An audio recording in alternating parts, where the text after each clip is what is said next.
right, welcome back to another episode of Titletown Talk. I'm your host, as always, Jackson Tolliver. A lot to get into today. I'm going to try to go relatively quick.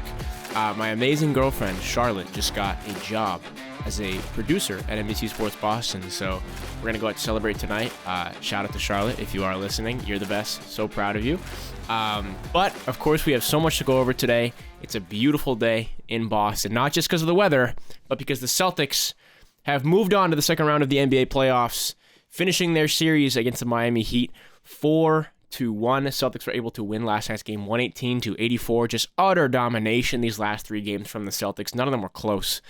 That game 2 seems to be an anomaly. Miami hit 23 threes in that game. For the rest of the series combined, they hit 21. So for some reason, they were just hot in that game. Maybe the Celtics' energy wasn't there, the intensity. And they really, credit to them because they really amped it up over the last few games and put this one away handedly. So very happy from what I saw from the Celtics yesterday. Let's get into these games specifically. And of course, the elephant in the room, Kristaps Porzingis, is going to be missing in really unknown amount of time. I anticipate, and people are saying, that he's going to be back by the Eastern Conference Finals. The Celtics can advance to that round. But he is going to be out for the majority, if not all, of next round against either Orlando or Cleveland. We will find out tonight. But we'll get into all of that. Let's start off with last night's game and the night before. Derek White, holy cow. 13 threes over the last two games. Derek White, take a bow. I have so many positive emotions towards Derek White. First of all, especially in game 4, he was the entirety of the Celtics offense. Nobody else really had it go in that game. It was all Derek White. Kristaps exited early. Derek White was, 38 points. He was on a mission that game, and he was the difference maker offensively. Of course, the Celtics defense was great, and you are playing against a Miami Heat team that is depleted without their main player in Jimmy Butler, without Terry Rozier. But this defense was remarkable, and Derek White was remarkable in that game and in last night's game. Last night, he had 25 points, 5 for 10 from 3, 4 for 5 from the free throw line, 8 for 13 from the field, 5 rebounds, 2 assists, and a steal. He has just been remarkable for the Celtics team, and he's going to have to stay that way because obviously missing out on Kristaps means you're missing out on a pretty significant piece of their offensive production. And you're going to need Derek White to step up. You're going to need Drew Holiday to step up. You're going to need the Jays to step up. And, of course, the main man, Al Horford, who also had a really nice game yesterday. Not eye-popping numbers, but 3 for 4 from the field, 1 for 2 from 3. 6 rebounds, 3 assists, and a steal. You take that, right? You take that because, you don't need Al Horford to be scoring double-digit points, right? He only had 8. You need him to hold down the fort defensively and energy-wise, which he definitely did. Al Horford is the energy guy on the Celtics because he's 37 years old or 38 years old or, whatever he is now, and he's still bringing you those hustle plays, that energy, that intensity.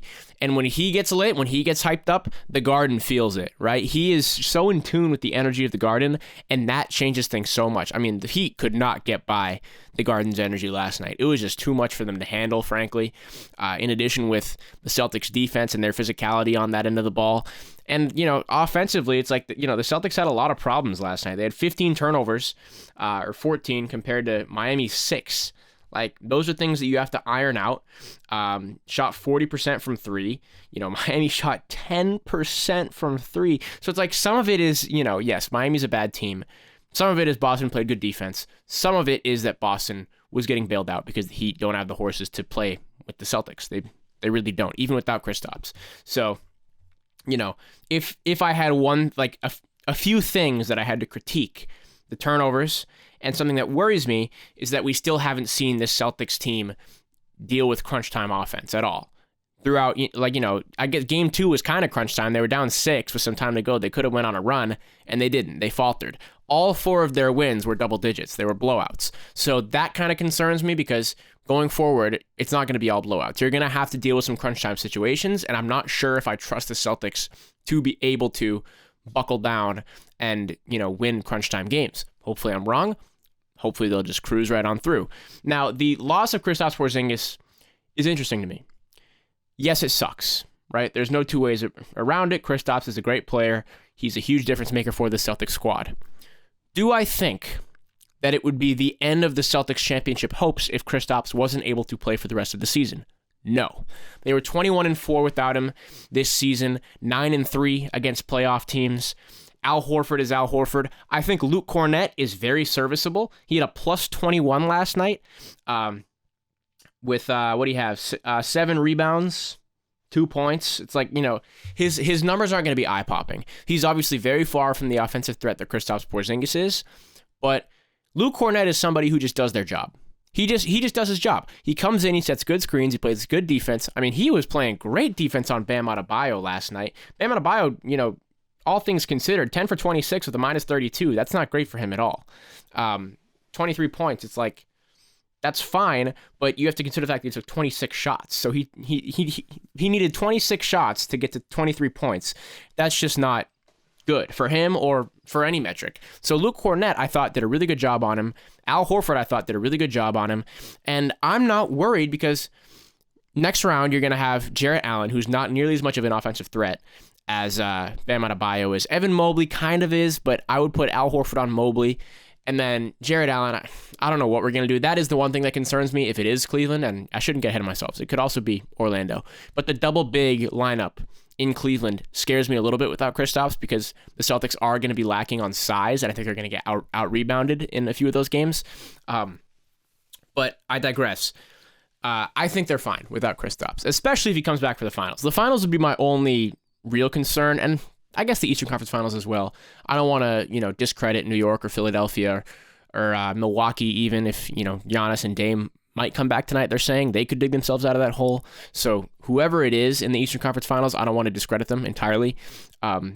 It could very easily, be a challenge, and hopefully Kristaps is back. But I think for now they're fine. I'm not worried about them. I wouldn't be worried about them even if they didn't have him for the, entirety of the run, because I trust the Jays to step up. I think this team sometimes plays better with their backs against the wall. I think his team plays better through adversity. So I trust this team to be okay without Kristaps and hold down the fort. I also think Kristaps will come back. I don't think this is a season-ending injury. It's been reported that the people in the building don't think it's a season-ending injury. So I think it should be just fine. Now, if the Cavs beat the Magic tonight, this second-round series will start on Sunday. If they don't beat the Magic tonight and the Magic force a Game 7, it'll start on Tuesday. So Sunday, when I record next, I will either have a reaction to Game 1, depending on what time it is. I'll have a preview of it, and I'll preview that entire series. I just don't want to do it yet because we don't know who it's going to be officially. I really think it's going to be Cleveland. They haven't lost at home yet, and they still have home court advantage. I think this Orlando Magic team is too young to get it done against them. Even though they did put up very convincing performances in Game 3 and Game 4, I think Game 5 was crucial in determining who was going to win that series. I don't trust Orlando to beat Cleveland twice right now. Could be wrong. So I think it's going to be Cleveland. I don't know who I'd rather have between the two because Orlando is very physical. They believe in themselves. They're scrappy. But Cleveland has Donovan Mitchell and the double big lineup, which is going to be tough to match up with against a Celtics team with no Porzingis. So I'd rather have Orlando, personally. I know that's a lot of people say they'd rather have Cleveland. But for me, I'd rather have Orlando, but I think it's going to be Cleveland. So buckle up. We're going to have to deal with Spida. We're going to have to deal with the double big lineup, and hopefully the Celtics can come out on top. That's about it for the Celtics. I'm beyond happy that they were able to move past this Heat team. I don't know what's next for the Heat. I assume Tyler Hero has to move on. He played abysmally last night, 6 for 19, 1 for 8. Jesus, I mean, he just couldn't buy a bucket. And which is music to Celtics fans' ears, including my own, I would say, because Tyler Hero is not liked here in Boston. Famously said that he was glad he ended up in Miami, not in Boston. He has had some great games against Boston, specifically in 2020. In the bubble run, he had some great games against Boston. So I am, happy that he is playing badly, to be honest with you. I'm not a fan. So hopefully he ends up, in Utah or something, and he falls out of relevancy. That's my hope. I don't like that guy. Anyway, I don't know what's next for the Heat. I feel like they need to add for sure. There are some big-time guys they could get. They could get Dame. They could get Booker. They could get KD if he decides to move on. Like, there are people who I think are going to be on the trade block. So it'll be interesting to see what they end up doing in this offseason. And I wouldn't be surprised if the Heat were a major player in next year's Eastern Conference. Let's move on to the Bruins, who are looking to close out the Toronto Maple Leafs tonight. They currently lead that series 3-2. They had a chance to do it on Tuesday night. Fell just short in overtime after just scoring 1 goal in regulation. This was a key opportunity that they have to feel like they missed on. If you're holding Toronto to just 1 goal, there is no reason why you shouldn't be able to put this thing away. As soon as it went to overtime, I was thinking, no way they're going to win, because we've seen this story so much in the regular season. They have struggled in overtime, and they've been to overtime so many times, and these are the patterns that you don't want to see them fall into. I feel like with this Bruins team, I'm just seeing a different team roll out, like between games.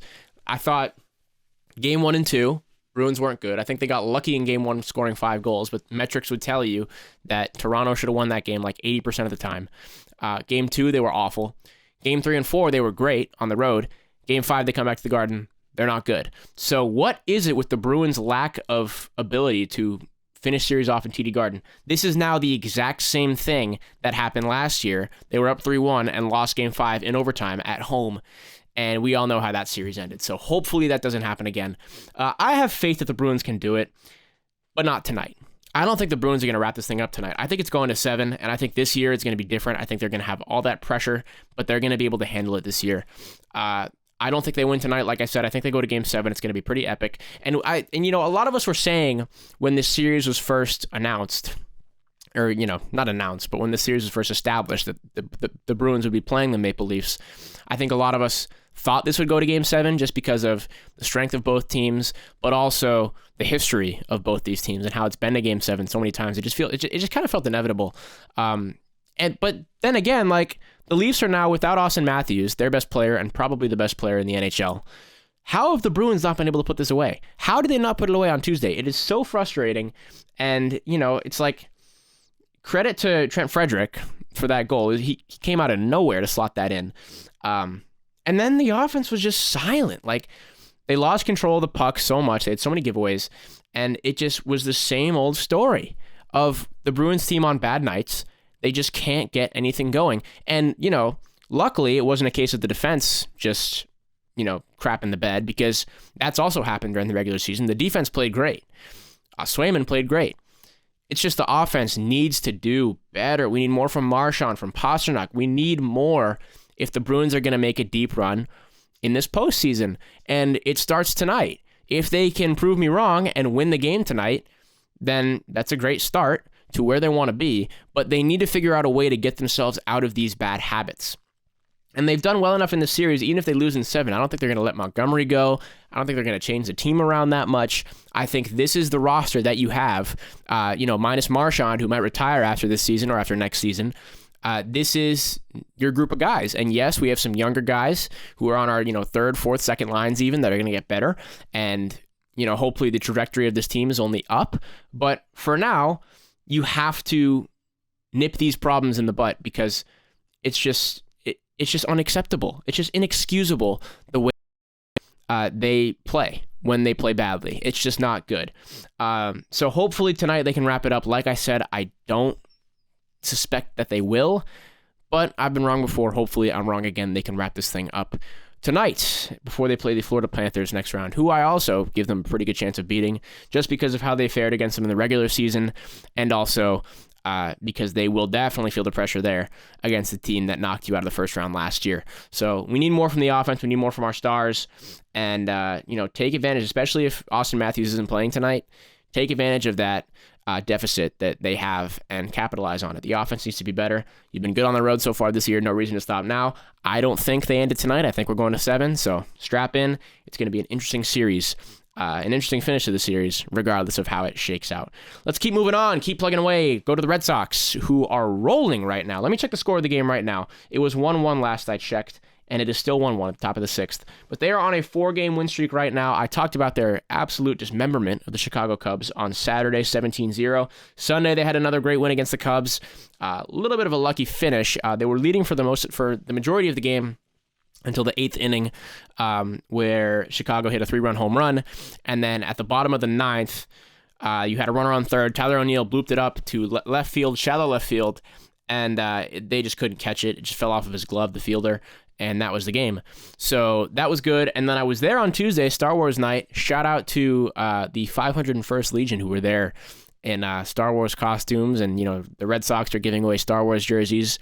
I love Star Wars Night at Fenway Park. I go every year. I'm a big Star Wars fan, if you didn't know. So I love that event. But anyway, the game itself was good too. 4-0 shutout against the Giants. And this Sox team is rolling. They're bringing in a lot of new guys. In that 4-0 game, they had Garrett Cooper, the new first baseman. Only played 5 innings, struck out twice. Wasn't great. And now today, they have Zach Short, and Valdez has been moved down to AAA. I think that's a necessary move. He hasn't been great. But also, how is Bobby Dahlbeck surviving? His batting average is so poor. He's so bad on offense. I think he's good, or not think. I know he's good at fielding. He's good at defense. But I don't know how Bobby Dahlbeck is still on this roster and hasn't been sent down to do AAA. The pitching has been surprisingly good in the absence of Bayo and Garrett Whitlock. I mean, we know that Crawford and Howick are great. That's been established this season already. But, I mean, Cooper Criswell had 4 strikeouts. Weissert had 3 strikeouts. Zach Kelly had 2, and Justin Slayton had 1. So that's 10 combined from those guys. And today you have Winkowski, who is also doing a great job, held them to 1 through 6 innings. And again, this is very surprising that the pitching is doing this well, that the bullpen is doing this well, and holding these teams to 1 run, 2 runs, 0 runs. That's been the most surprising development. And, a lot of that can be also credit to the fielders, credit to the defense, because the fielding this year has been much better. I think Cora has these guys in the right spot. I think the outfield a lot better this year. There's just been a lot less errors, rather. You still have some in the infield, and it hurts that you don't have. I mean, San Rafael is doing fine at shortstop, but these guys are still moving around and trying to figure out where they're best, and that's definitely a factor to consider here. So I've been really happy with the way the Red Sox are playing so far. Now, hopefully they can win this game, sweep the series against the Giants. They already won it 2-1, and then they have to go to Minnesota on the road and face the MLB's hottest team. I believe they're the winner of 10 straight. Let me see if they played today. Could now be 11 straight. No, 10 straight still. They haven't played today yet. They're not playing today at all, actually. They get a day off before we go tomorrow at 8 p.m., and the Red Sox will play them, and they will look to get their 11th straight. Red Sox will be looking for either their 6th straight, or they'll be looking to start a new win streak, depending on how this one goes against the Giants. But for now, I think the Red Sox, while they have been really good, the Twins have been better. So I think they lose this series 1-2. I don't think it's a sweep. I think they get 1 and end up breaking that win streak. That would be nice to show that you can beat a good team, and the Twins are a very good team right now. Then they have Atlanta after that. That'll also be tough. I'll preview that series on Sunday, depending on how this one against the Twins goes. But if they can go in and somehow win the series against a hot team like the Twins, I see no reason to not be confident in the Red Sox right now. They're sitting at 18-13 as we speak. And if you'd asked me before the season what their record would be at the beginning of May, I definitely would not have said that. I don't think anyone would have said that. Where are they? 3rd still in the AL East? Yeah, 3rd still. They're 1 game behind, or a game and a half behind first place. I can't complain with that. You really can't. They're doing much better than the Blue Jays and the Rays. Definitely competing for a wild card spot right now. I mean, still realistically competing for the division, even though we know that's probably not going to happen. It's probably going to be the Yankees or the Orioles because, yes, they do have a lot more talent than the Red Sox. But this Red Sox team has heart, man. I'm telling you, this Red Sox team has drive. They have belief in themselves. Young guys that are scrappy, fast, can hit the ball well. This screams to me wild card team. And it screams to me that the Red Sox only have, it's only up from here for the Sox. I really do believe so. I've been so impressed by their performances this season, and I can't complain. I really can't. And only imagine if Story wasn't hurt for the whole year, and if Casas was playing. Like they're doing all this without 2 of their top 3 players. So who knows where they would be if Story was still playing. Doesn't matter because he's not, unfortunately, and he's going to be out for the whole year. But who knows where they would be. This Red Sox team has really surprised a lot of people, and I anticipate them to continue to do that, luckily. Go Red Sox. Go out to a game if you haven't yet. This team looks great this year, and hopefully this is just a sign of what is to come for this young and hungry team. Before I wrap up today, let's talk about the Revs, even though nobody wants to. I do. I have faith that the Revolution will win this weekend. They're going to Chicago. Chicago's bad. The Revs are going to pull this one out, all right? Barrero's coming back. Carles Hill. You have to remember this team still has such good talent. They benched Frioni. That was a good start. He sucks. They were playing Miami. It's okay to lose to Messi and Suarez. Everyone's probably going to lose to Messi and Suarez this year. They're going to win the whole thing. New England can and will clinch a playoff spot. Trust me. The trajectory is pointing upwards. They're going to catch up. I really do believe it. I will always believe in this New England team. A true captain goes down with his ship. I have faith they will beat Chicago. They drew with them last time. This time, I think they push him over the edge. Some unfortunate news that Nacho Hill is dealing with a meniscus injury. He will be out for at least a month. He's been a real bright spot for this team so far. But like I said, Barrero can probably just seamlessly slot into where I was playing, absorb the majority of his minutes. I think Barrero is better than Nacho Hill, has a lot more promise. Of course, we have yet to see how he will fully respond after dealing with that ACL tear that he suffered last year, around this time last year. But I'm very glad to see him back in. Hopefully Brandon Bai will be back in within the next couple of months, and hopefully they can take care of business. Like I said, I think the New England Revolution are going to start winning some games here, and it's going to start this weekend. Mark my words. This will be a great Boston sports weekend. The Bruins will win Game 7. Hopefully they don't have to go there. And the Celtics will start their new series if Cleveland wins tonight with a win. New England will win. Red Sox will keep rolling. I have faith. Sorry for a shorter episode today. Like I said, I got stuff to attend to tonight, but of course had to sign on, talk about everything going on in Boston. Go Celtics, go Bruins, go Red Sox, go Revs, and Patriots. We are so excited to see. I mean, I'm loving seeing these videos of Polk and Javon Baker working out together, warming up for the season. I cannot wait to see this new revamped offense and this new staff. Patriots are looking exciting right now. I cannot wait for it. My name is Jackson Tolliver. As always, thank you so much for tuning in to Titletown Talk. I will see you on Sunday.